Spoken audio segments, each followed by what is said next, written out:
Assalamualaikum warahmatullahi wabarakatuh. Allah menawarkan berdagangan yang tidak ada rugi. Kalau sudah putus tali salat kita sama Allah, tidak ada ibadah lain yang bisa menghubungkan dengan Allah langsung. Tolong dijaga sedekah subuh. Kenapa sedekah subuh? Sungguh dahsyat sedekah subuh itu. Saya ada satu cerita. Bagaimana sedekah juga menjaminkan husnul khatimah. Ada seorang. Bismillahirrahmanirrahim. Assalamualaikum warahmatullahi wabarakatuh.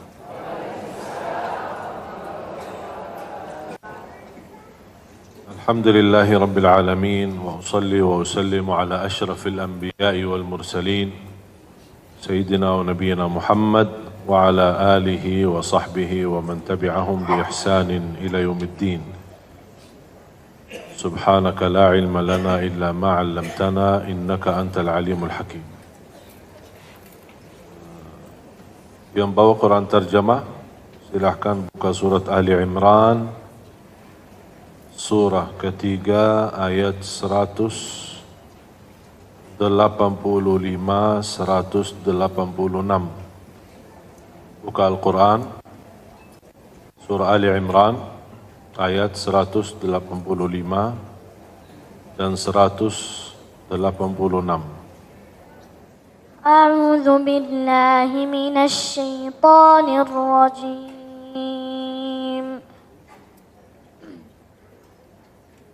Bismillahirrahmanirrahim. Kullu nafsin dha'iqatul maut wa innama tuwaffawna ujurakum yawmal qiyamah faman zuhziha 'anil nari wa udkhilal jannata faqad faz wa mal hayatud dunya illa mata'ul ghurur. Latublawunna fi amwalikum wa anfusikum wa latasma'unna minal ladhina utul kitaba min qablikum wa minal ladhina ashraku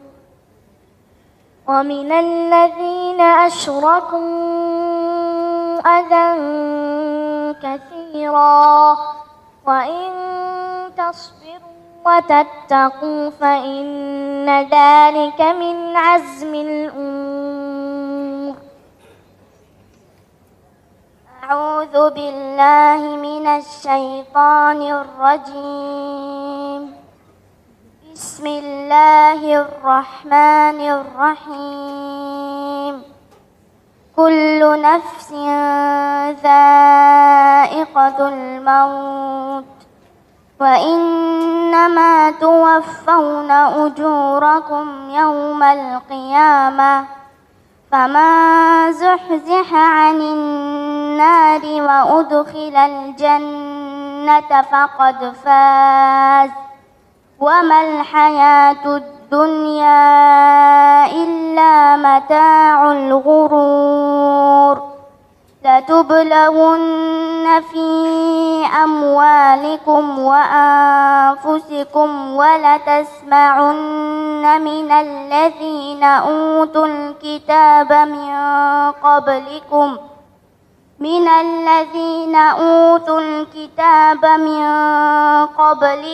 wa minal ladhina ashraku adan katsira wa in tasbiru wa tattaqu fa inna dhalika min azmil umur.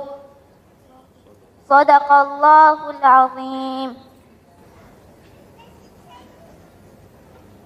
Alhamdulillah. Dari tadi dirayu anak-anak ini untuk membaca, tapi mereka tidak mau. Jadi harus tunggu saya. Dan mereka kalau sama saya memang turut luar biasa. Malah sama bapaknya aja dah mau. Ini mereka baru kemarin tiba dari Madinah, tetangga saya di Madinah, berasal dari Tajikistan. Tajikistan itu bagian dari Rusia ya dulu. Dan mereka kakak adik, Fatimah, kakaknya Abdullah, dan dua-duanya menghafal Al-Quran 30 juz.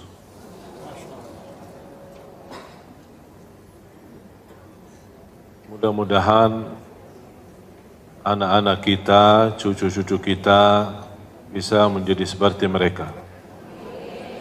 Usia Fatimah baru 10 tahun, kalau Abdullah baru 8 tahun. Dan ini salah satu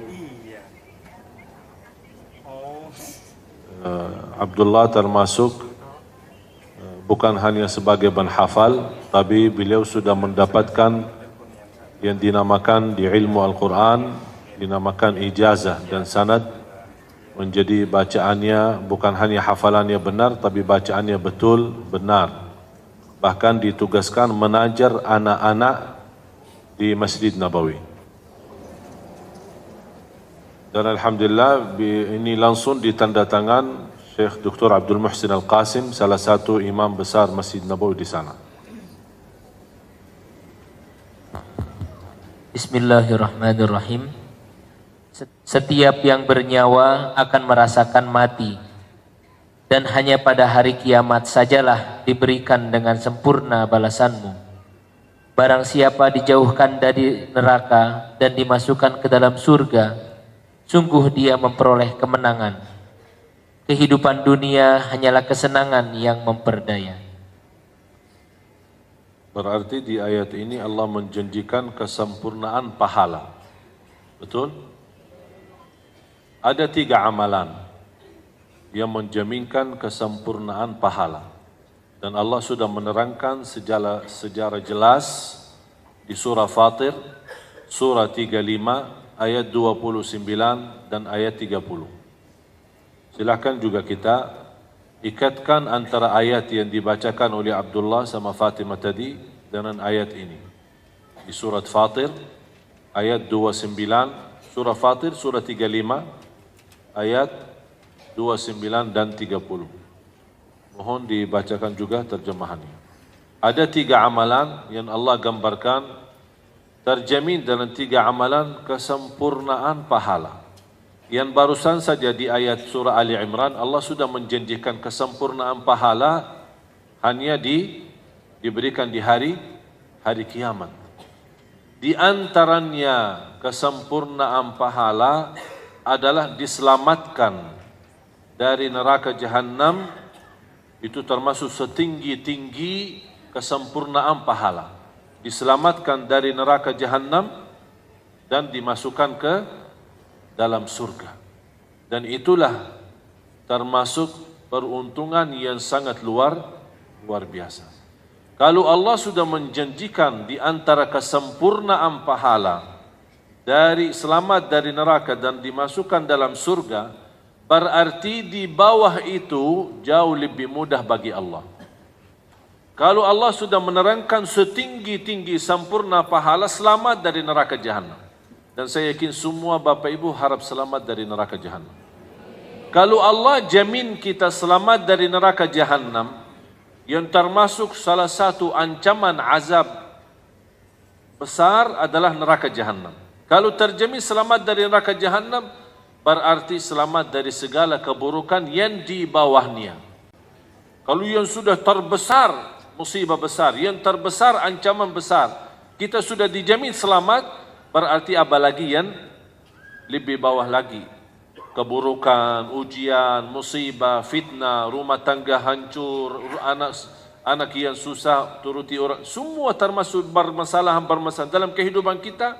Kalau Allah sudah berkenan menjaminkan selamat dari neraka jahanam, apalagi hal-hal yang lain, hal-hal kecil. Tapi dalam 3 amalan. Silakan. Surat ayat berapa, Ustaz? 29 dan 30. Bismillahirrahmanirrahim. Sesungguhnya orang-orang yang selalu membaca kitab Allah, Al-Quran, dan melaksanakan sholat dan menginfakkan sebagian rizki yang kami anugerahkan kepadanya dengan diam-diam dan terang-terangan, mereka itu mengharapkan perdagangan yang tidak akan rugi. Perdagangan yang tidak akan Rugi. Iman, ada perdagangan yang terjamin tidak rugi? Ada enggak yang bisa jamin ikut bisnis bersama dan kita minta jaminan tidak merugi? Berani enggak dia kasih jaminan? Bu, kita berbisnis, untung alhamdulillah, kalau rugi ya sama-sama rugi. Ada yang jamin? Tidak ada. Kita bismillah, dengan berkahnya Allah kita berbisnis sama. Insya Allah kalau berhasil kita bagi hasil. Tapi kalau rugi, sama-sama rugi. Tapi ada satu penawaran bisnis yang tidak ada ruginya. Itu tawaran dari siapa? Dari Allah. Percaya enggak sama Allah? Yang benar. Mudah kita berkata percaya, tapi susah mempraktiknya. Masalah percaya sama Allah bukan hanya ucapan. Karena Allah subhanahu wa ta'ala tidak menunggu ucapan. Allah tidak peduli siapa kita, Allah tidak peduli nama kita, Allah tidak peduli turunan kita, pakaian kita, jabatan kita, Allah tidak pedulikan. Yang Allah pedulikan isi hati kita dan amalannya. Orang berkata hatiku baik, yang penting hatiku baik. Kalau memang hatinya baik, apa bukti amalannya? Kalau hati baik itu raja tubuh badan hati. Kalau hati baik pasti seluruh amalannya jadi baik. Tapi kalau terlihat amalannya tidak baik berarti terbukti hatinya belum. Allah menawarkan perdagangan yang tidak ada rugi. Melalui tiga amalan. Yang pertama, mereka senantiasa membaca. Silahkan Bapak Ibu bertanya diri, berapa hari lewat belum baca Quran? Saya selalu hiburkan kepada jamaah, tolong jangan lewat 1 hari belum baca Al-Quran. Sibuknya bagaimanapun kesibukannya, paling tidak 1 ayat. Dan saya yakin 1 ayat tidak berat. Berat enggak 1 ayat? Tidak berat. A'udzu billahi minasyaitonir rajim. Bismillahirrahmanirrahim. Idza waqa'atil waqi'ah. Shadaqallahu. Susah enggak? Apalagi kalau disertai dengan terjemahan artinya. 1 ayat. Tidak menghabiskan tenaga, tidak menghabiskan waktu, tidak menghabiskan fikiran. 1 ayat. Dan boleh habis kita baca 1 ayat, selama masih kita ingat, boleh dipakai di sunnah qabliyah ba'diyah kita. Walaupun 1 ayat. Rasulullah SAW suka salat sunnah dengan 1 ayat. Jadi tidak harus mulai 1 surah dan selesai surah itu. Tidak harus itu. Mau salat fardu maupun salat wajib. Tapi daripada qulhu mulu, kita ganti-ganti. Ada ayat yang baru. Apa ayat yang baru? Alhamdulillah saya berhasil hafal 5 ayat Yasin. Udah, sunnah qabliyah rakaat pertama habis Al-Fatihah baca 5 ayat Yasin. Kalau kira-kira ada yang tertinggal dan belum ada yang bisa diingat, misal 3 ayat terus selanjutnya, oh ya Allah kemana habis, lupa ya, langsung dah usah lama-lama, Allahu Akbar, rukuk, dah usah fikir, udah rukuk, lupa, biarin aja. Tapi subhanallah, coba ibu-ibu tolong praktik itu. Demi Allah, datang syaitan ingatkan kita supaya di rakaat kedua bisa lanjut. Mengapa syaitan mengingatkan ayat? Supaya pas di rukuk dan sujud tidak bisa konsentrasi. Fikirannya ayat itu, apa yang saya lupa, apa yang saya lupa. Akhirnya ucapan subhana rabbiyal azim tidak beres, subhana rabbiyal a'la tidak beres. Itulah upaya syaitan. Pas ketika berdiri lagi, alhamdulillah masih ingat. Tapi memang syaitan menggoda kita melalui ingat kebaikan. Bisa saja. Syaitan bukan hanya selalu mengajak keburukan, kadang-kadang bisa mengajak kebaikan demi menghilangkan kebaikan yang lebih besar. Contoh, membuat kita sibuk ingat ayat yang kita lupa dalam salat supaya tidak bisa khusyuk dalam sujud. Mana yang lebih utama, khusyuk atau ingat ayat? Jauh lebih utama khusyuk. Jadi syaitan pintar loh. Hati-hati sama syaitan, tingkatan lebih tinggi daripada profesor. Oleh karena itu, ketika kita sudah merasa diri sudah lupa ayat, tidak usah difikirkan macam-macam, tidak usah berupaya untuk ingat, langsung segera takbir. Nikmati ruku'nya, nikmati sujudnya, tapi subhanallah begitu masuknya rakaat kedua pasti ingat. Baru kita boleh lanjut ayat yang tertinggal. Habis selesai dari hafalan kita walaupun beberapa ayat, kita ruku' lagi, sujud dan seterusnya. Ini justru sangat membantu kita menguatkan hafalan kita. Termasuk para hafiz Quran, termasuk anak-anak, kami selalu membiasakan mereka kalau lagi salat sunnah, biarpun dia masih anak 5 tahun atau 6 tahun, baca ayat dan yang kamu hafal. Jangan membiasakan mereka qulhu saja. Jadi kasihan juga malaikat yang ditulis setiap hari qulhu, qulhu, qulhu. Ini kok tidak rubah-rubah manusia ini.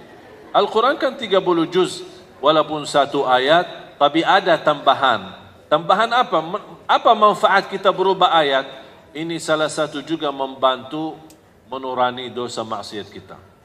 Sekarang apa yang saya sampaikan Bapak Ibu, ini sebenarnya menjaga kita dari dosa dan maksiat. Kita sebagai manusia tidak bisa terlepas dari dosa maksiat. Tidak bisa. Jangan ada orang berkata, saya berupaya menjauhkan diri total dari dosa maksiat. Mohon maaf, tidak bakal bisa. Karena kita manusia. Pasti ada dosa dan maksiat. Tapi bukan bersoalan berdosa dan maksiat. Yang menjadi bersoalan ketika sudah terlanjur dosa maksiat, tidak mau bertaubat kepada, tidak mau beristighfar kepada, tidak mau sedih dan menangis karena ini yang menjadi masalah. Seolah-olah ketika habis sudah terlanjur berdosa, kita berkata kepada Allah, ya apalagi, biasa aja, mau dosa-dosa. Jadi tidak ada rasa malunya sama Allah. Tapi ketika sudah terlanjur berbuat dosa, dan itu hal wajar karena kita manusia, habis dosa itu kita ingat Allah. Muncul sifat rasa malu. Kita merasa diri, Allah, sudah saya berdosa tapi Allah masih berkenan menutupi dosa saya, menutupi kesalahan saya. Coba, Bu, kalau setiap kita berdosa, setiap kita ghibah, setiap kita namimah, keluar bau dari kita. Dan semakin bertambah dosa, bertambah bau. Tambah lagi dosa, tambah lagi keras baunya. Gimana? Berani nggak keluar dari rumah? Kenapa? Terlalu bau. Masalahnya keras baunya itu kita sendiri tidak bisa rasain, tapi yang di sekitar kita malah bisa merasakan. Bisa dicium sama orang. Terus apa? Tapi subhanallah, salah satu tanda Allah sayang dan kasih rahmat untuk kita semua, tidak terlihat tanda dosa maksiat itu. Padahal bisa saja orang baru semalam saja habis dosa maksiat, tapi Allah menutupi dosa itu. Ini tanda apa? Kalau Allah berkenan menutupi, Allah memberikan pesan kepada kita, semalam saja aku menutupi dosamu, kapan kamu meminta maaf? Dikasih waktu. Sampai ada satu riwayat, ketika seorang manusia berdosa, Allah bertahankan malaikat yang menulis dosa maksiat. Jangan tulis dulu, sebentar.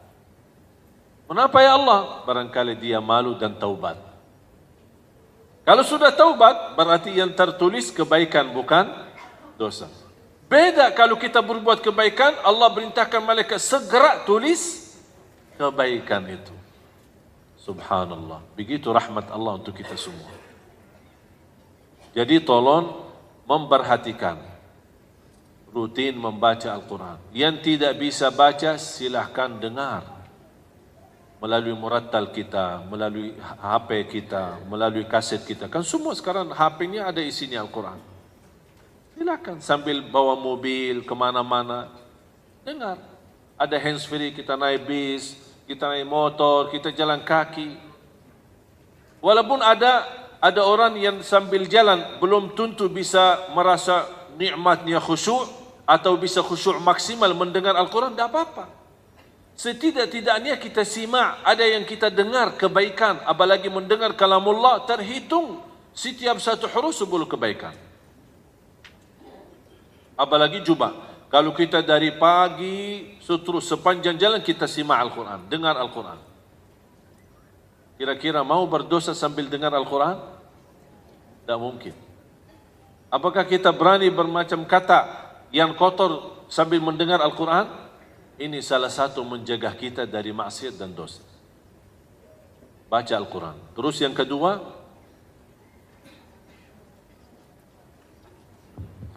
agar Allah menyempurnakan pahalanya kepada mereka. tidak diulang lagi. Sesungguhnya orang-orang yang selalu membaca kitab Allah, Al-Quran, dan melaksanakan salat dan menginfak. Bapak Ibu, satu-satunya amalan yang tidak bisa ditinggal salat.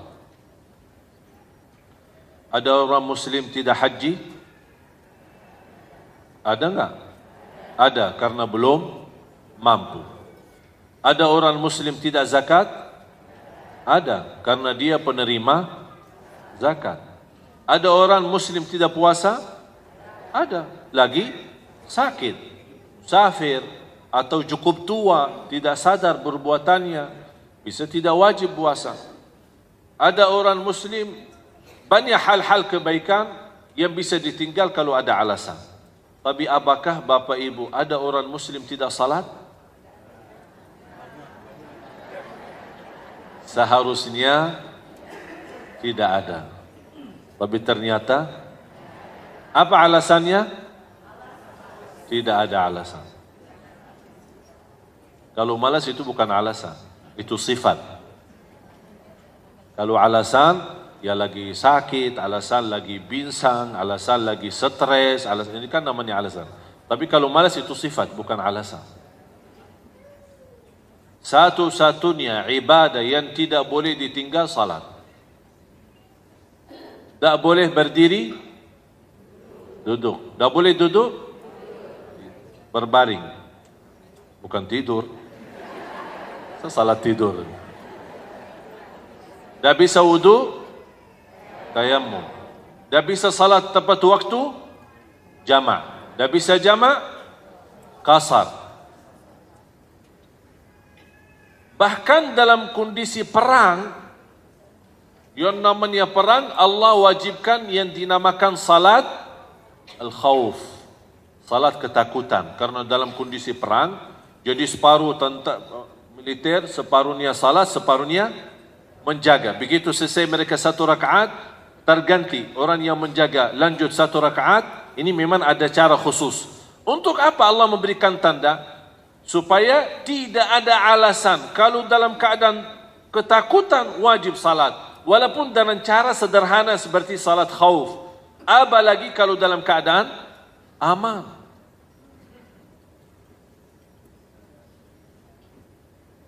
Jamaah sekalian, beberapa waktu lalu kita beringatan Isra Mi'raj. Dan salat termasuk satu-satunya ibadah yang diterima oleh Rasulullah SAW langsung dari Allah tanpa melalui wahyu. Semua perintah agama melalui wahyu selain salat.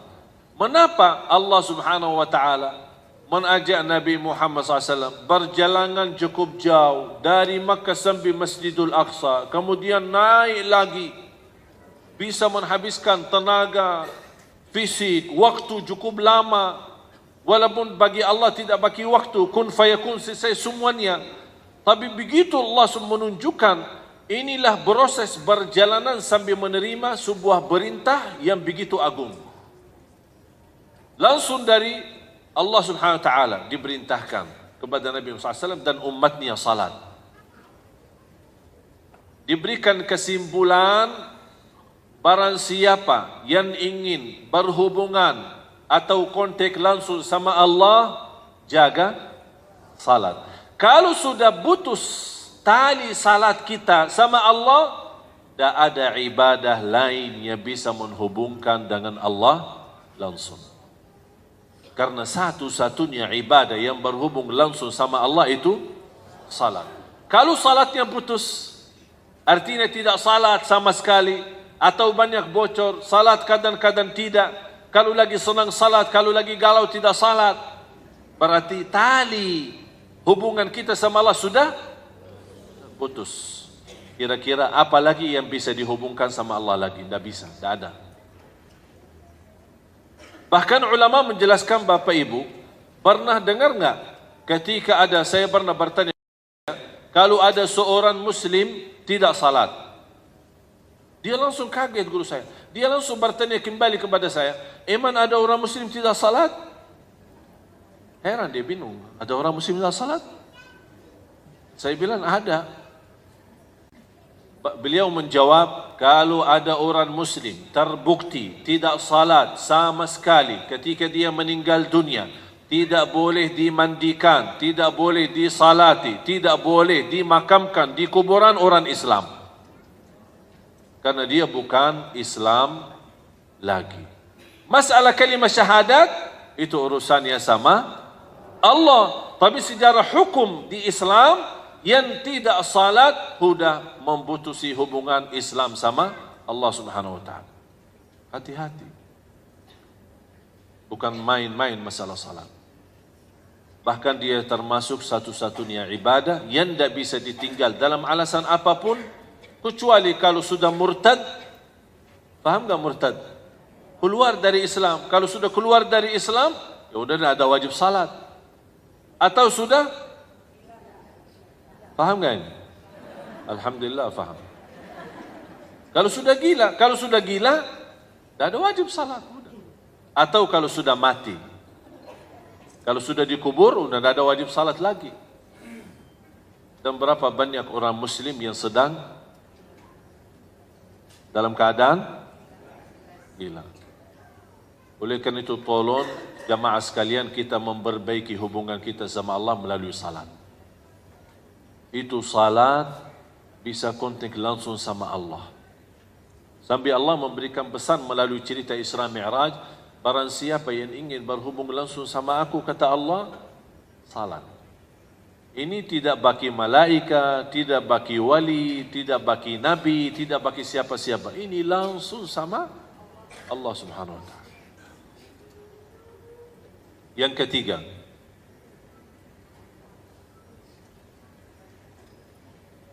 dan menginfakkan sebagian rezeki yang kami anugerahkan kepadanya dengan diam-diam dan terang-terangan. Mereka itu mengharapkan perdagangan yang tidak akan rugi. Saya berikan satu rahasia sedekah.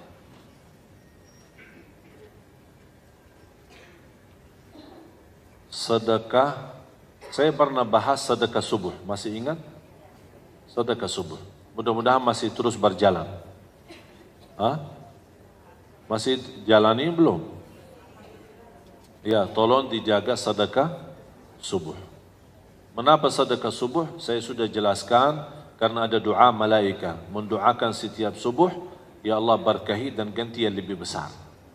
Yang kedua, doa Nabi Muhammad mendoakan ibadah kita di subuh hari. Di antaranya sedekah.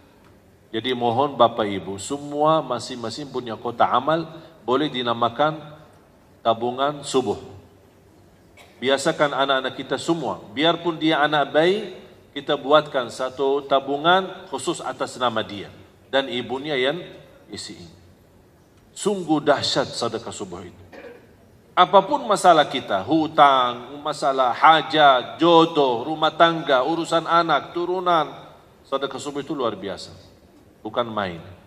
Dan selama saya sampaikan sedekah subuh kepada jamaah yang punya hajat, Sungguh subhanallah, hampir 90% dari mereka hubungi saya lagi, alhamdulillah masalahnya sudah selesai. Dan berkahnya sedekah. Yang kedua, sedekah habis maksiat. Ini melatih kita ini. Jadi tabungannya bakal banyak, sering maksiat.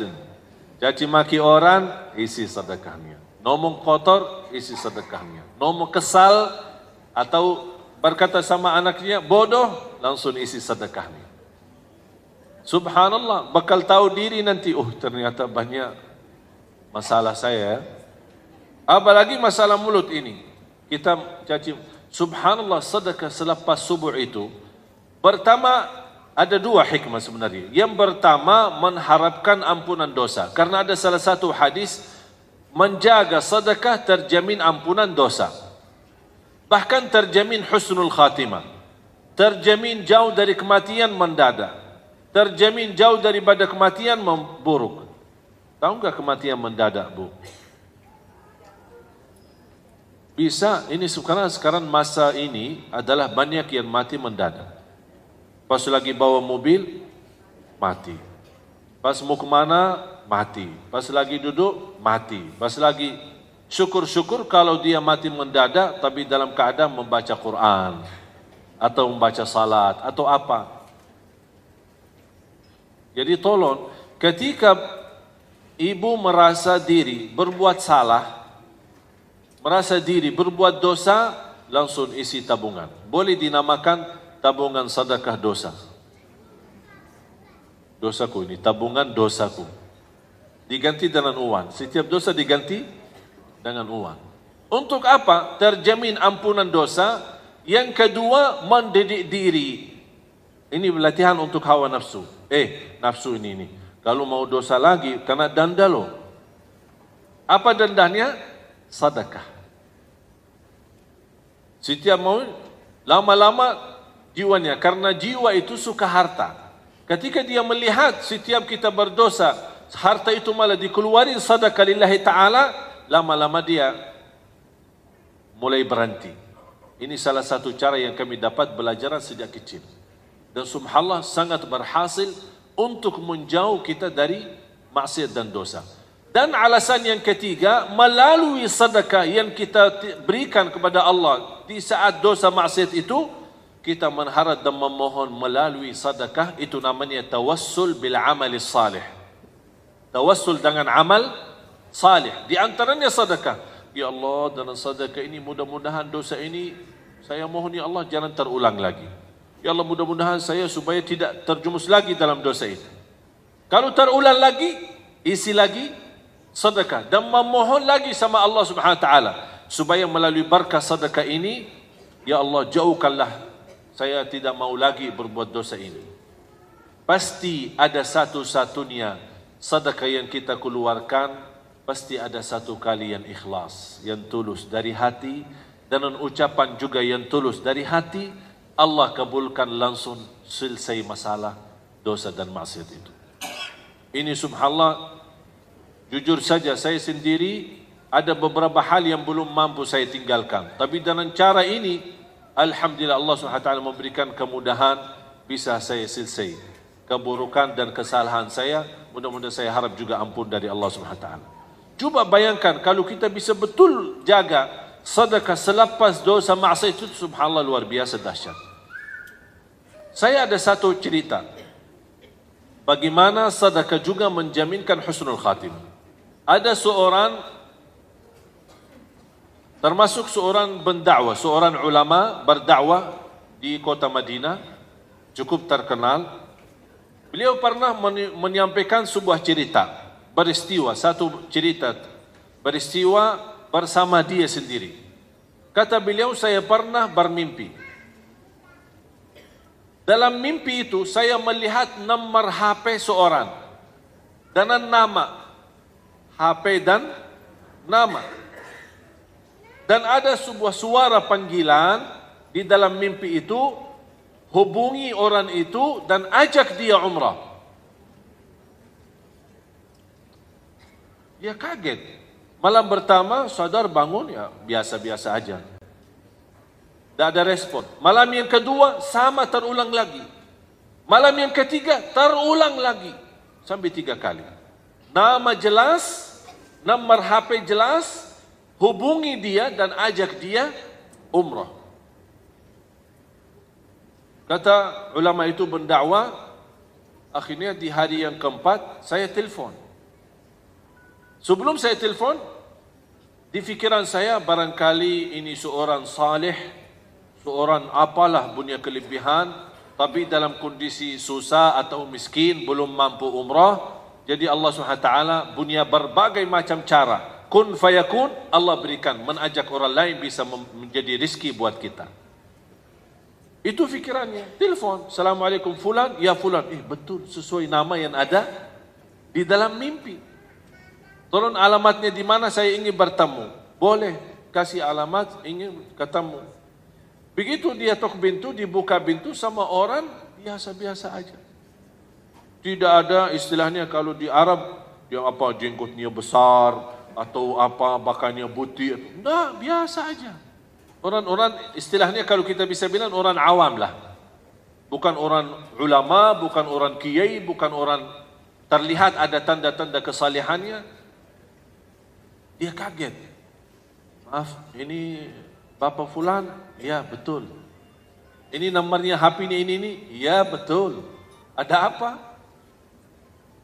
Dia bingung mau menyampaikan bagaimana ini. Orangnya nampaknya biasa-biasa aja. Habis itu karena ini sudah mimpi dan itu ada pesan, dia sampaikan. Jujur saja saya melihat mimpi 3 kali. Diperintahkan, diajak kamu umrah. Dan bukti ini nomor HP dan ini nama. Kata beliau sebentar. Masuk ke dalam, balik lagi. Boleh ada saya umrah, tapi ada satu syarat. Dia tinggal di Madinah. Satu syarat. Hari ini berangkat dan pulang hari ini. Itu syarat. Dia kaget. Nampaknya orang biasa aja. Kayak ini tidak mau lama. Kalau orang saleh biasanya suka lama. Suka lama di tanah suci. Mau apa itu? Keburu pulang. Kalau ada umrah bisa 1 tahun umrah, ya enak daripada 9 hari travel kan. Maukah 1 tahun umrah? Tapi biaya sama dengan 9 hari. Tak mau bayar 1 tahun. Tapi subhanallah, banyak jemaah kita yang mendapatkan kemudahan bisa ke tanah suci, tapi terlihat mereka banyak di pasar daripada di masjid. Sibuk belanja. Karena dia tidak merasa nikmat dapat kemudahan ke tanah suci. Beda sama orang yang sepanjang hidupnya berdoa. Kalau sudah 2 kali, 3 kali sudah terjadi biasa. Kebiasaan. Itulah ibadah yang kebiasaan itu bahaya. Beda sama ibadah, ada rasa merindukan. Merindukan Ka'bah, merindukan makam Rasulullah SAW, merindukan Masjid Nabawi, merindukan.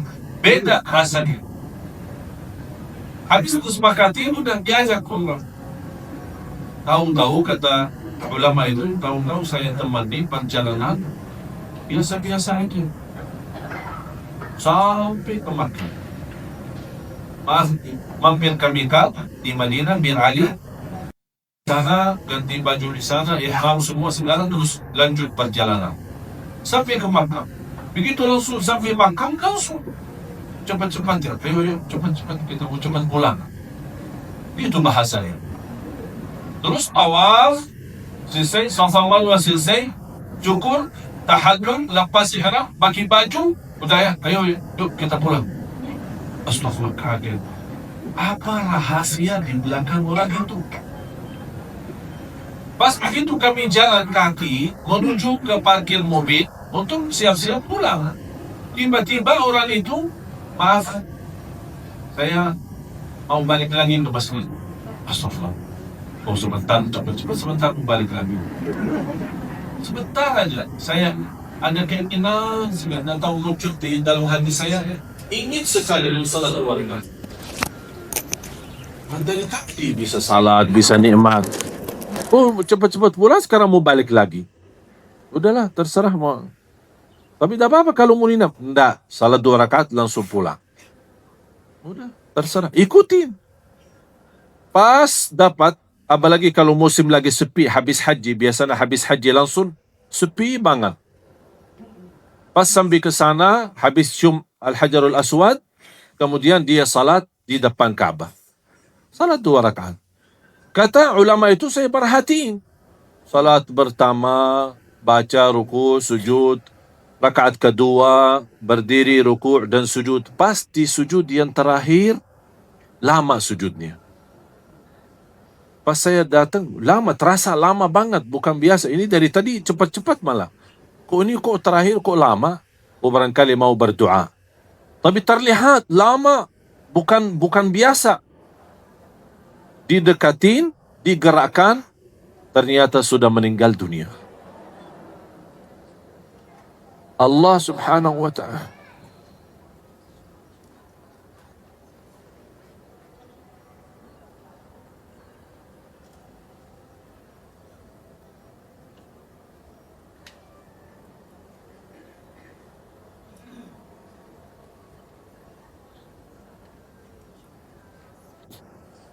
Allah subhanahu wa ta'ala menantarkan orang melalui mimpi untuk menjemput ke husnul khatimah. Itulah cara Allah subhanahu wa ta'ala yang kita tidak bisa tahu. Tidak bisa tahu. Allah maha baik, bahkan terlalu baik sama manusia. Inilah diantaranya seorang susah payah, tidak punya kemampuan bisa berumrah. Allah hantarkan melalui mimpi. Bisa diajak umrah, bahkan dihantarkan ke Makkah, ke tanah suci supaya dapat husnul khatimah di sana. Inilah cara Allah. Kalau Allah berikan izin husnul khatimah, tidak ada yang bisa membidahkan husnul khatimah itu. Orang biasa, orang awam, bukan seorang apa kelebihannya. Habis meninggal dunia, dia kembali langsung ke Madinah bertemu keluarganya. Apa cerita di belakang ini orang? Apa cerita? Apa rahasia? Ternyata Bapak Ibu ada satu. Ini yang Allah gambarkan. Mereka selalu berinfak secara diam-diam maupun sembunyi. Kata istrinya, setiap kami masak makanan, beliau selalu tegaskan ke saya tidak mau makan dan haram makan itu bagi saya. Sebelum tetangga saya, seorang ibu tua, tidak punya siapa-siapa yang layanin, sebelum si ibu tua ini makan dulu. Habis dia makan, baru saya makan sisanya. Itulah kelebihannya hanya satu. Bu dan jamaah sekalian, kita tidak tahu mana saja amal salih yang menjaminkan husnul khatimah. Bisa amal salih sederhana, tak dinilai, tak dihitung. Tapi ternyata melalui amal itu terjamin masuk surga. Terjamin husnul khatimah, bahkan bisa di tanah suci. Walaupun kita orang di Indonesia. Allah punya berbagai macam cara. Ini semua dunia dan segala isinya Allah yang atur. Kita tidak bisa apa-apa. Oleh karena itu jamaah sekalian, ketika kemarin saya di Hong Kong, saya terharu sekali kepada seorang wanita pembantu.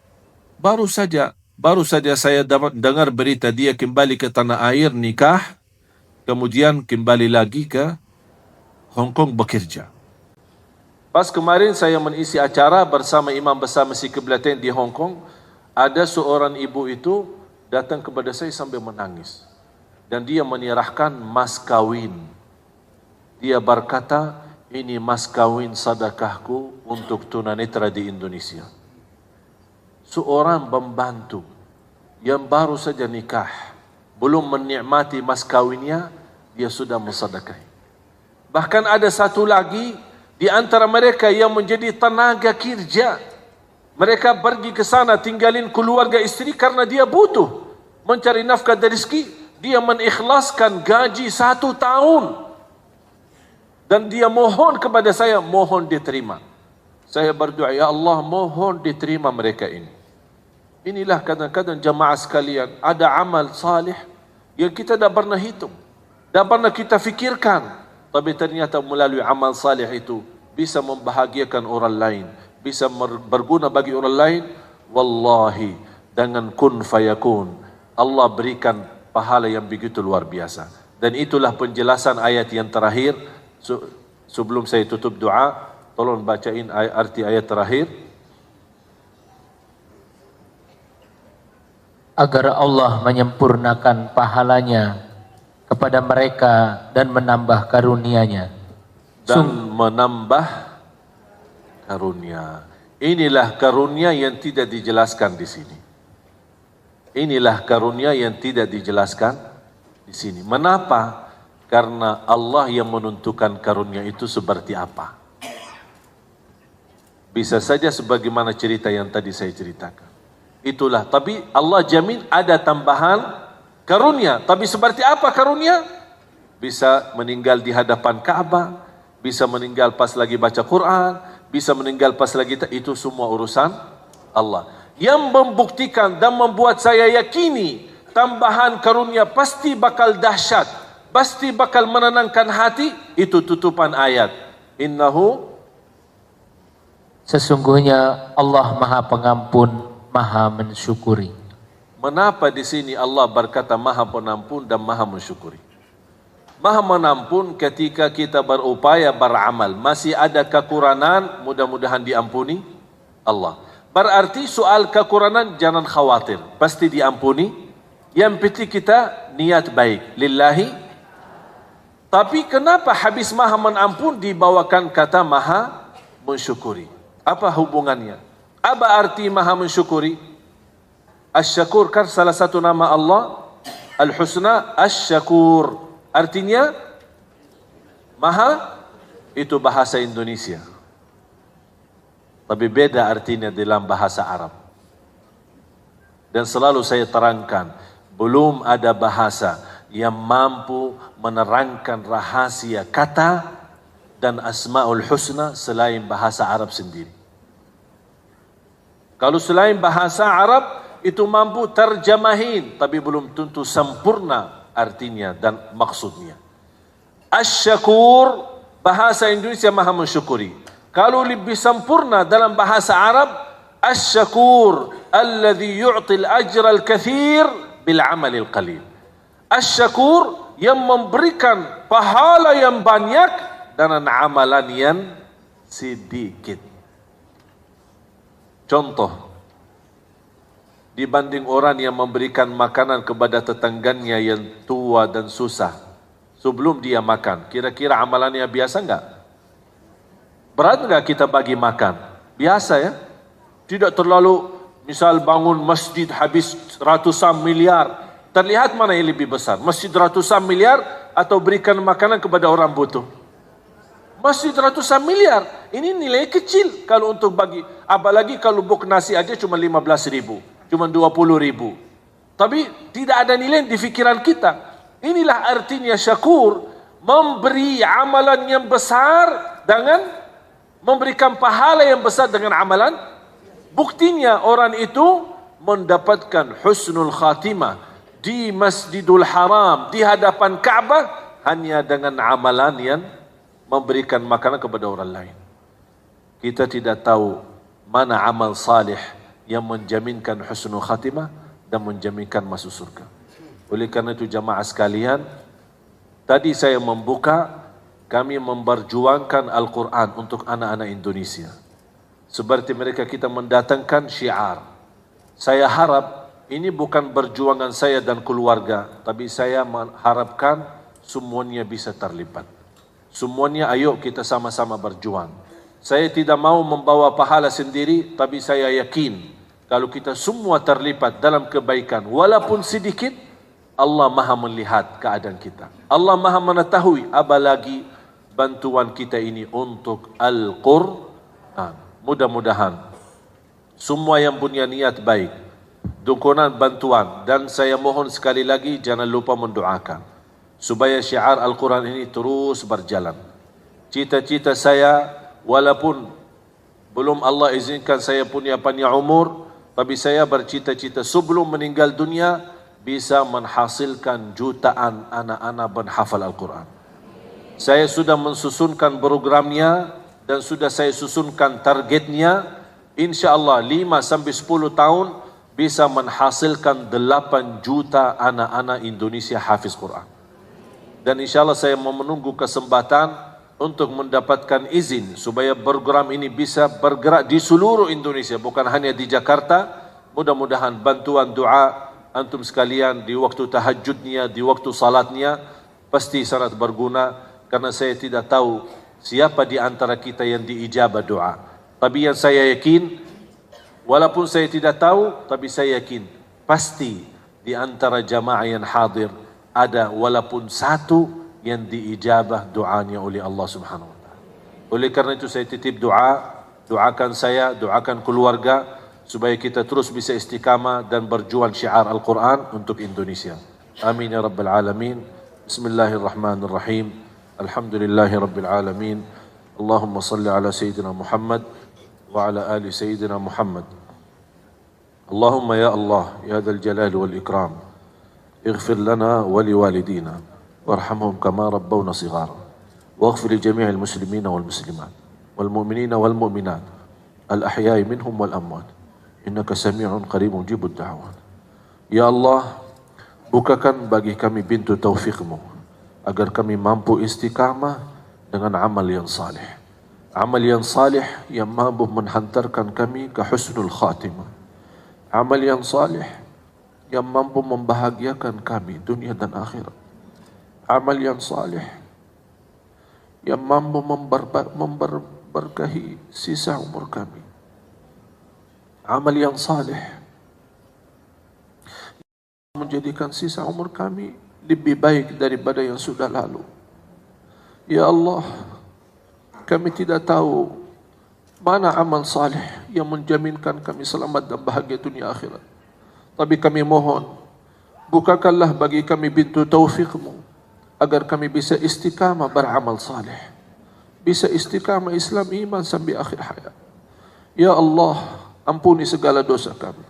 Aku mohon untuk semua yang hadir di siang hari ini, masing-masing pulang ke rumahnya sudah diampuni segala dosanya, disucikan hatinya, dibersihkan jiwanya.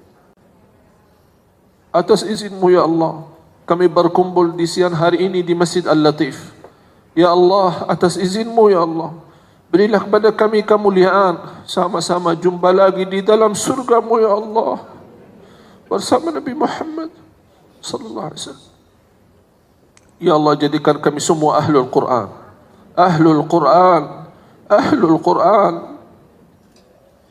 Berikan kepada kami ya Allah keturunan anak salih salihah, anak dan cucu penghafal Al-Quran, anak dan cucu penghafal Al-Quran, birahmatika ya arhamar rahimin.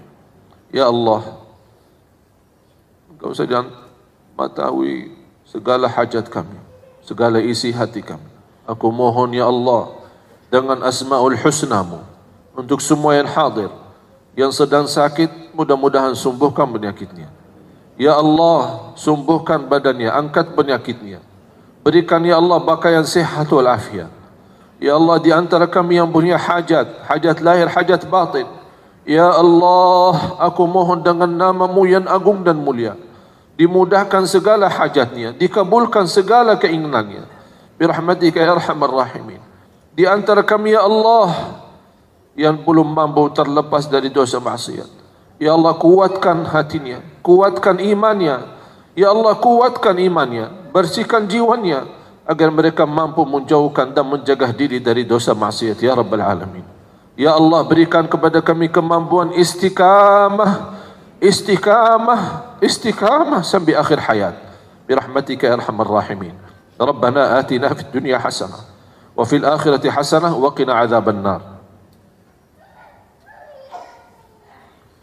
وصلى الله على سيدنا ونبينا محمد وعلى آله وصحبه وبارك وسلم والحمد لله رب العالمين. Semoga bermanfaat yang sudah subscribe. Semoga diberikan kesehatan dan keberkahan. Wassalamualaikum warahmatullahi wabarakatuh.